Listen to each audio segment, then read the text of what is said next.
నమస్తే. ఇన్నాళ్ళు నన్ను సపోర్ట్ చేస్తూ, ఎంకరేజ్ చేస్తూ మీ ప్రేమని నాకు అందిస్తున్న ప్రతి ఒక్కరికి కృతజ్ఞతలు. అలాగే ఈ వీడియో కూడా ఖచ్చితంగా మీకు ఉపయోగపడుతుంది. లైక్, షేర్ అండ్ సబ్స్క్రైబ్ చేసి మీ సపోర్ట్‌ని నాకు అందించండి. అలాగే ఈ వీడియో పట్ల మీకున్న అభిప్రాయాన్ని కామెంట్ సెక్షన్‌లో కామెంట్ చేసి తెలియజేయండి. ఇప్పుడు వీడియోని చూద్దాం. నమస్తే, వెల్కమ్ టు అవర్ ఛానల్. నేను పద్మిని. ముందుగా ప్రేక్షకులకి శ్రీ క్రోధినామ సంవత్సర ఉగాది శుభాకాంక్షలు. మరి ఈ ఉగాది ఎలాంటి ఫలితాలను ఇస్తోంది ద్వాదశ రాశుల వాళ్ళకి అనేది మనకి తెలియజేయడానికి మనతో పాటు సిద్ధంగా ఉన్నారు ప్రముఖ ఆధ్యాత్మికవేత్త, వాస్తు జ్యోతిష పండితులు శేషగిరిరావు గారు. మాట్లాడదాం. నమస్కారం అండి. క్రోధినామ సంవత్సరం వచ్చేస్తోంది. సో శోభకృత్నామ సంవత్సరం ఎంత అద్భుతమైనటువంటి సంవత్సరమో ప్రత్యేకించి చెప్పక్కర్లేదు. అందుకు ఏకైక నిదర్శనం రామచంద్రమూర్తి తన స్వస్థలానికి మళ్ళీ తిరిగి వచ్చినటువంటి వైనం చాలు శోభకృత్నామ సంవత్సరం ఎంత శోభాయమానంగా వెలుగొందింది అని చెప్పడానికి. ఇక ఈ సంవత్సరం వచ్చే పేరు క్రోధినామ సంవత్సరం. పేరులో అయితే క్రోధం ఉంది, మరి దాని నామాన్ని సార్థకం చేసుకుంటుందా అని కించిత్ భయం కూడా ఉంది. ఎనీవేస్, అసలు క్రోధినామ సంవత్సరం ద్వాదశ రాశులకి ఎలాంటి ఫలితాలను ఇస్తుంది ఒకసారి గ్రహ సంచారాన్ని గురించి వివరించిన తర్వాత ద్వాదశ రాశుల గురించి ఒకసారి తెలుసుకుందామండి. రైట్ అమ్మా. క్రోధీనామ సంవత్సరం ఉన్నట్టు పేరుకు తగ్గట్టుగానే ముఖ్యంగా ఈ మాట మరి కుజుడు రాజు అవటం. సో గ్రహాలన్నింటిలో కూడా కొద్దిగా కోపగ్రహం, అంటే అగ్రెసివ్గా ఉంటాడు కుజుడు. సో అందుకని మేష, వృశ్చిక రాశిలో జన్మించిన వాళ్ళకి సాధారణంగా షార్ట్ టెంపర్ ఉంటుంది ఎంతో కొంత. సో అలాంటి క్రోధీనామ సంవత్సరం, క్రోధీనామ సంవత్సరానికి రాజే కుజుడయ్యాడు. సో కుజుడయ్యాడంటే ఖచ్చితంగా మనం ఎవరికి చెప్పినా అదే చెప్తున్నాం. ఈ సంవత్సరం అంతా కూడా కొద్దిగా మనుషులు కోపతాపాలను అదుపులో పెట్టుకోకపోతే క్షణికావేశంలో ఏవో రకమైన తప్పులు చేసే ఇబ్బందులు అయితే ఉంటాయి అనే చెప్తున్నాం. దానికి అందులో ఈసారి మరి ఈ నవవిధ నాయకులు ఎవరైతే ఉంటారో వాళ్ళు కూడా మొత్తం ఎక్కువ చెడు గ్రహాలే వచ్చాయి. అంటే శనికి ఆధిపత్యాలు ఎక్కువ వచ్చాయి, కుజుడికి ఆధిపత్యాలు ఎక్కువ వచ్చాయి. సో బేసిక్గా ఈ రెండు పాపగ్రహాలు. సో అందుకని కార్య ఆచరణ మీద మనుషులకి ఇంకా మరింత మక్కువ పెరిగే అవకాశం ఉంది. సో అందుకని మరి ఎప్పుడైతే ఇలాంటి కార్యాచరణ ఉంటుందో దానికి కోపం తోడైనప్పుడు ఏమవుతాయో తెలుసు. కనుక ఈ నేర ఘోర పరిస్థితులు అయితే కొంత పెరిగే అవకాశాలు అయితే ఉంటాయి. సో దాంతోపాటు కొంత మంచి ఏంటి అంటే గనక ఈ విశ్వాసాలు, భక్తి విశ్వాసాలు ఏవైతే ఉంటాయో జనాల్లో ఆధ్యాత్మిక భావం అనేది పెరగడానికి ఉంటుంది. ఆధ్యాత్మిక చింతన పెరుగుతుంది. సంతోషం. సో అది కొంతవరకు మనకి ఎంతో కొంత కాపాడడానికి అది మనకు ఉపయోగపడటం అనేది ఉంటుంది.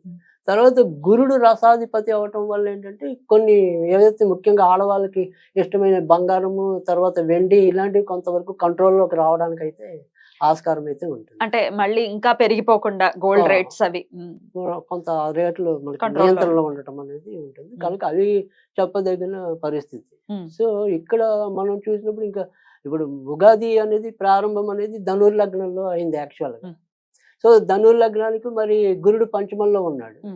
సో లగ్నాన్ని గురుడు సూచించడం అంటే ఇది ఇప్పుడు మనకి ధనుర్ లగ్నం అనుకోండి.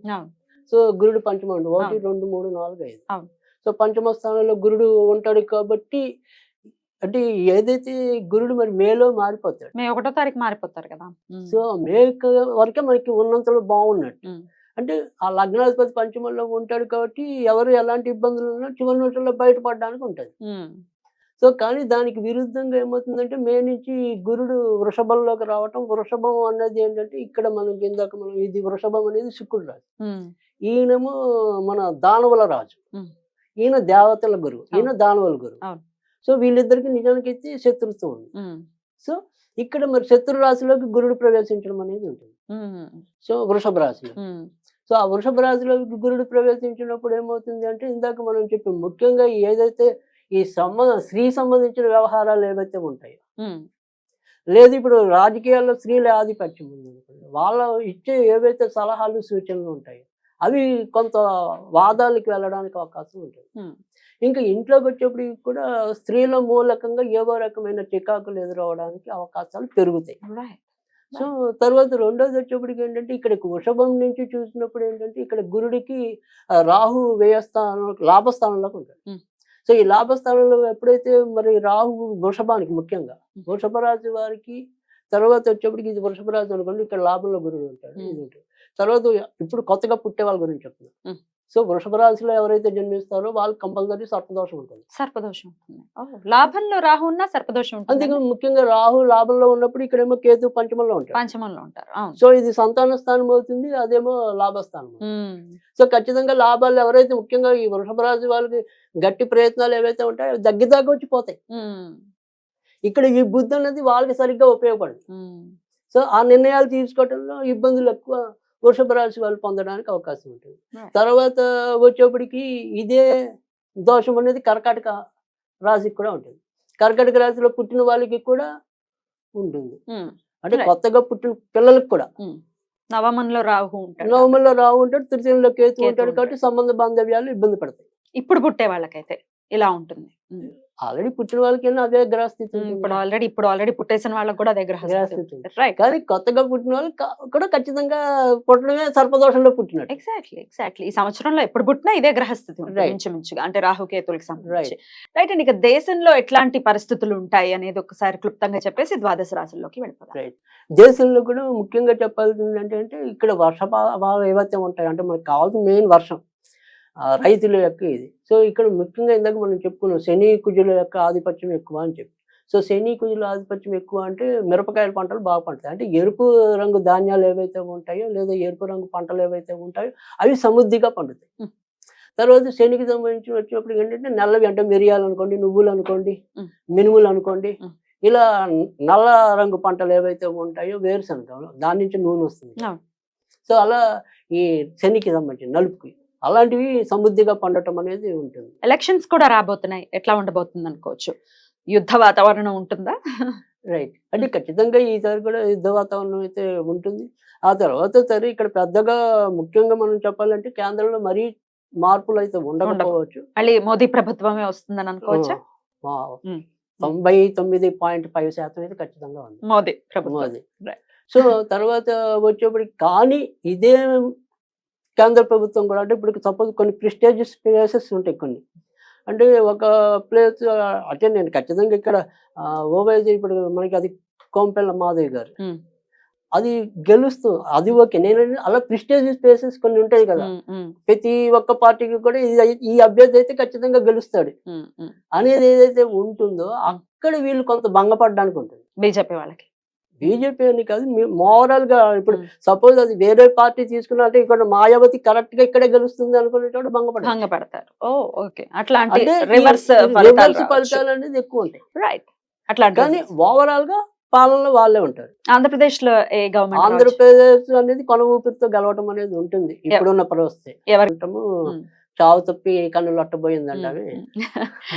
సో అలా అతి కష్టం మీద వారిని నిలుపుకోవడానికి ఎక్కువ కనపడుతుంది. రైట్. మొత్తానికి దేశ కాలమాన పరిస్థితులు ఎలా ఉంటాయి అనేది క్రోధినామ సంవత్సరంలో క్లుప్తంగా మీరు తెలియజేశారు.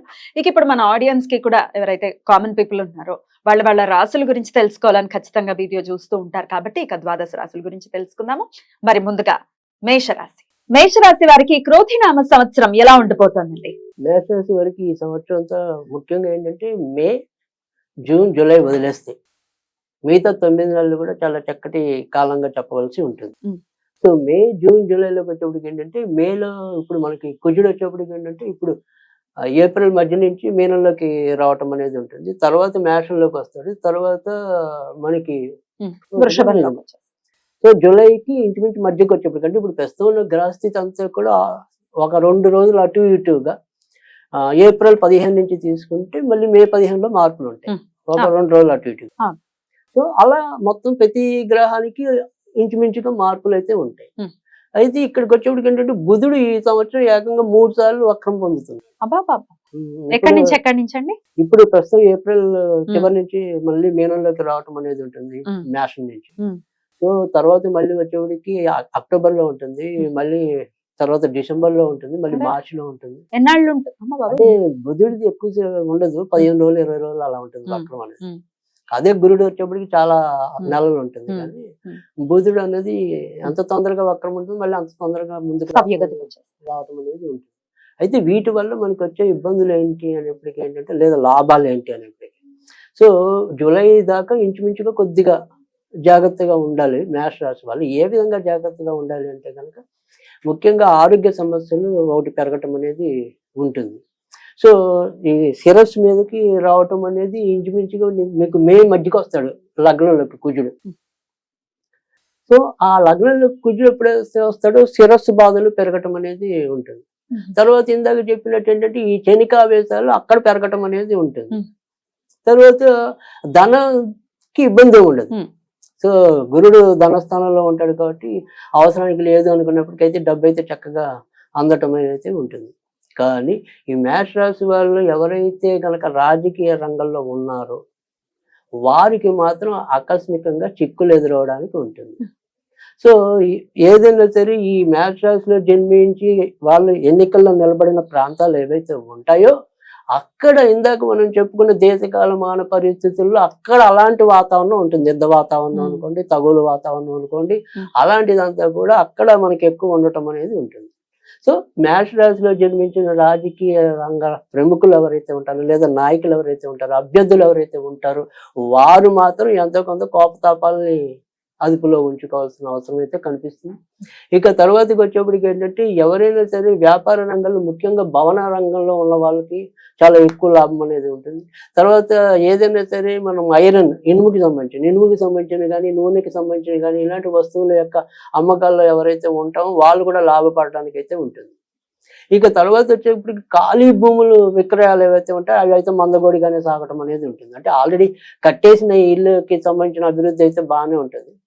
కానీ విడిగా వచ్చి భూమి ఉంటుంది కదా, ఆ రియల్ ఎస్టేట్ లో ఖాళీ భూమి అదే ప్లాట్స్ అలాంటివి మటుకు కొద్దిగా మందకొడి వాతావరణం అనేది ఉంటుంది, ముందుకెళ్ళలేకపోవటం అనేది ఉంటుంది. తర్వాత ఈ మేష రాశిలో జన్మించి ఎవరైనా సరే విదేశాలకి వెళ్ళాలి అనే కోరిక ఎవరికైనా బలంగా ఉంటే వాళ్ళ కోరిక సఫలీకృతం అవుతుంది. ఎందుకంటే వ్యయస్థానంలో ఆల్రెడీ రాహు ఉన్నాడు. ఇప్పటికే మేష రాశి వాళ్ళు ఎవరైనా సరే కొద్దిగా విదేశాలకి వెళ్ళటం అనేది కొద్దిగా ఎంతో కొంత సులభంగానే ఉండటం అనేది ఉంటుంది. ఇక ఇదే మేష రాశికి వచ్చేప్పటికి ఏంటంటే ఈ మేష రాశికి వచ్చేప్పటికి ద్వితీయాధిపతి అంటే కుటుంబ కారకుడు వచ్చేప్పటికి మనకి అక్కడ శుక్రుడు, యాక్చువల్గా శుక్రుడు అవటం అనేది, ఆ తర్వాత వచ్చేప్పటికి ఏంటంటే ఆ శుక్రుడు కూడా శనితో కలిసి ఉండటం అనేది ఏంటంటే ఈ మేష రాశికి సంబంధించి ఎవరైతే పెళ్లిళ్ళకి వేచి ఉన్నారో వాళ్ళకి కొద్దిగా ఇబ్బంది పడుతుంది. సో ఆ సంబంధాలు అనేది ఒక పట్టణం ముందుకెళ్ళకపోవటం అనేది ఉంటుంది. అయితే వారికి మరి ఎప్పుడు లాభం కలుగుతుంది? సో వాళ్ళకి ఎప్పుడు లాభం కలుగుతుంది అంటే కనుక మే 15వ తారీఖు తర్వాత నుంచి లాభం వస్తుంది. సో ఈ మేష రాశిలో పుట్టి పెళ్లి కావాల్సిన వాళ్ళు ఎవరైతే ఉంటారో వాళ్ళకి మే 15వ తారీఖు నుంచి అనుకూలమైన వాతావరణం ఉంటుంది. ఇంకా వృత్తి ఉద్యోగాల్లో కొత్తగా చెప్పుకోదగిన ఇబ్బందులు అయితే ఉండవు. కానీ ఎప్పుడు ఇబ్బందులు ఎక్కువ తలెత్తడానికి ఉంటుంది కనుక యాక్చువల్గా చెప్పాలంటే కనుక సెప్టెంబర్లోకి రవి ఇక్కడికి రావటం, 6వ ఇంట్లోకి రవి వస్తాడు, 7వ ఇంట్లోకి రవి వచ్చేప్పటికి సుమారుగా వచ్చేప్పటికి ఆగస్ట్ సెప్టెంబర్ లో. సో ఆగస్టు, సెప్టెంబరు, నవంబరు ఈ 3 నెలలు కూడా వృత్తి ఉద్యోగాల్లో కొంతవరకు మేష రాశి వాళ్ళకి ఇబ్బందులు. ఆగస్టు, సెప్టెంబర్, అక్టోబర్ ఈ 3 నెలల్లో కూడా కొద్దిగా ఉద్యోగాల పరంగా ఇబ్బందులు ఉంటాయి. నవంబరు, డిసెంబర్ ఏంటంటే నాన్నగారి వైపు ఉండే బంధువులకి చికాకులు ఉంటాయి. సో మళ్ళీ డిసెంబర్ నుంచి చాలా అనుకూలమైన మార్పులు సంభవించడం అనేది ఉంటుంది. ఇంకా అక్కడి నుంచి మళ్ళీ దూసుకెళ్ళిపోవడం అనేది ఉంటుంది. కనుక మేష రాశి వారికి ఎక్కువ శాతం అయితే మంచి ఫలితాలే ఉన్నాయి ఈ సంవత్సరం. అద్భుతం అండి. అయినప్పటికీ వీళ్ళు పాటించాల్సినటువంటి పరిహారాలు ఏమైనా ఉన్నాయా? తప్పకుండా. అంటే ప్రతి రాశి వారు కూడా ఎంతో కొంత అంటే ఒక్కొక్కరికి ఆరోగ్యపరంగా చికాకులు ఉంటాయి, ఇంకొకరికి వివాహపరంగా ఇందాక మనం చెప్పుకున్నాం. ఈ ముందుకెళ్ళాలి అంటే ఏదైనా సరే ఆ గ్రహస్థితి, ఆ నెలలో ఉండే గ్రహస్థితి లేదా సంవత్సరంలో ఉండే గ్రహస్థితి, సో దాన్ని సరి చేసుకోవడానికి ఏంటంటే ముఖ్యంగా వీళ్ళకి చేయాల్సిందంతా కూడా శుక్రుడికి సంబంధించిన రెమెడీస్ పాటించాలి. సో శుక్రుడు బాగుంటే కనుక వీళ్ళకి ధనం బాగున్నట్టే, కుటుంబం బాగున్నట్టే, తర్వాత ఇతరులతో సంబంధ బాంధవ్యాలు బాగున్నట్టే. కనుక ఇక్కడ శుక్రుడికి ఏం చేయాలి? శుక్రవారాలు కొద్దిగా లక్ష్మీదేవికి అన్నపర్వాణం నివేదన చేయాలి. కలకండ చేయటం వస్తే కలకండ పెడితే ఇంకా మంచిది. తర్వాత ఇక్కడ మహాలక్ష్మి స్తోత్రం కాకుండా ఇంద్రాక్షి స్తోత్రం అని ఉంటుంది. సో ఆ ఇంద్రాక్షి స్తోత్రం చదివితే కనుక చాలా మంచి జరగటం అనేది ఉంటుంది. తర్వాత మేష రాశిలో పుట్టి ఎవరైనా సరే నేత్ర సంబంధించిన బాధలు, ఇందాక ఆల్రెడీ మనం చెప్పుకున్నాం శిరస్సుకు సంబంధించిన బాధలు కొన్ని రావచ్చు అని. సో ఈ నేత్ర శిరో బాధలు కొద్దిగా తగ్గుముఖం పట్టాలి అంటే కనుక ఇంద్రాక్షి స్తోత్రం అని ఉంటుంది. అది చదవటం వల్ల వాళ్ళకి చాలా రకాల ప్రయోజనాలు అయితే దానివల్ల అయితే కలుగుతాయి. ప్రతిరోజు ఒకసారి చదువుకుంటే రోజుకి ఒక్కసారి చదివితే చాలు. సో అది ఇంద్రాక్షి స్తోత్రం మంచిది. ఓవరాల్ గా మంచి ఇయర్ గానే కన్సిడర్ చేయొచ్చు. ఎక్కువ శాతం మేష రాశి వారికి కూడా శుభ ఫలితాలు ఎక్కువ ఉన్నాయి. అద్భుతం. చాలా చాలా సంతోషం. చాలా ఆనందంగా స్వాగతించాల్సి ఉంటుంది మేషరాశి వారు ఈ క్రోధినామ సంవత్సరాన్ని. ఓకేనండి. ఇక నెక్స్ట్ ఎపిసోడ్ లో వృషభ రాశి గురించి తెలుసుకుందాం. థ్యాంక్ యూ సో మచ్ అండి. నమస్తే. Thank you.